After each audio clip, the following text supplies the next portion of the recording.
This is the Sanctuary of Asclepios, the god of medicine. It was here that the sick and weary came, seeking cures for their ailments. Sometimes the medical practitioners provided the cures, and sometimes the healing came from the gods themselves. This tour will help explain the inner workings of the sanctuary, as well as the unique way the Greeks approached medicine. The ill and infirm came to this sanctuary to pray and offer sacrifices to Asklepios, the god of medicine.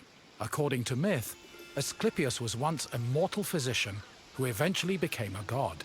He had many sanctuaries across Greece, but the most famous was in Epidaurus.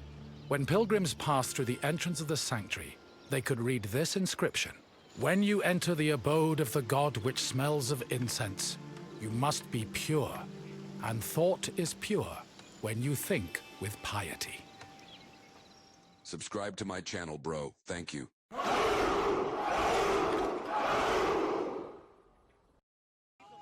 Medical steles constituted a sort of hub between medicine, religion, and the divine.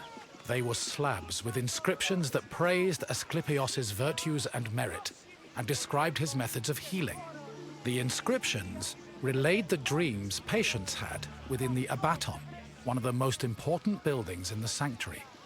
The steles outlined the patient's name, their disease, and how they were cured by Asklepios.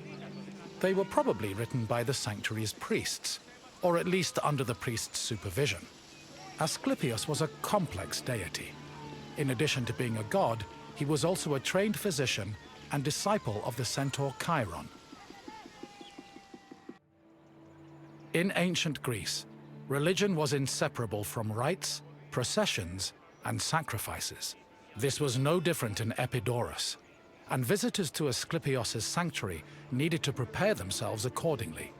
Pilgrims cleaned themselves in order to be pure, then offered Asklepios food like honey cakes, cheesecakes, baked meats, and figs.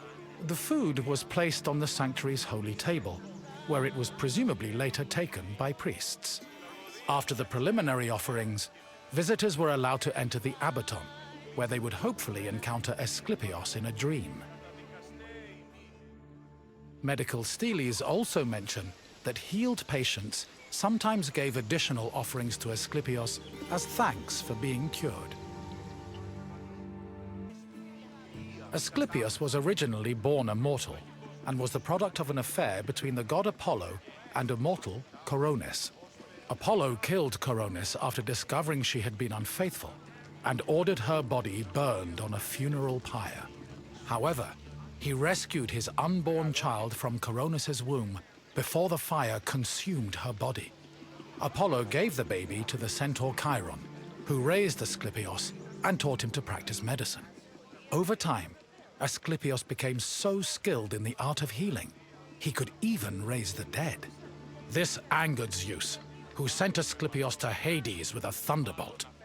Apollo retaliated by killing the Cyclopes responsible for making Zeus's thunderbolts. Then, Zeus revived Asklepios, making him immortal and deifying him in the process. In sculptures, pottery, mosaics, and coins, Asklepios was portrayed holding a staff intertwined with a sacred snake. The staff is a symbol of medicine that still endures to this day. The Epidaurus was the priest's residence.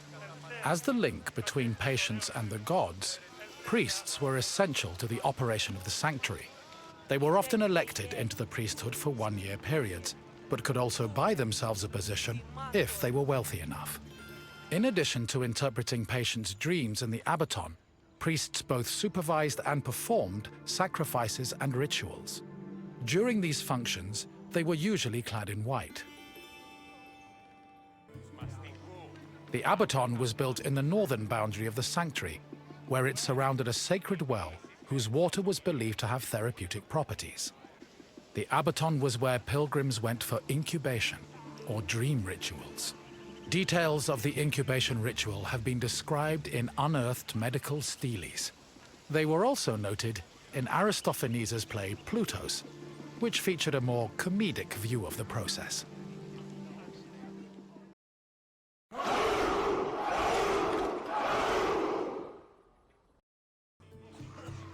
Incubation was the dream ritual pilgrims experienced in the Abaton.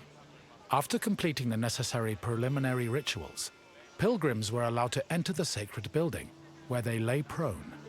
As they took in the smell of burning incense, the sanctuary's priests extinguished the oil lamps and asked them to sleep in silence.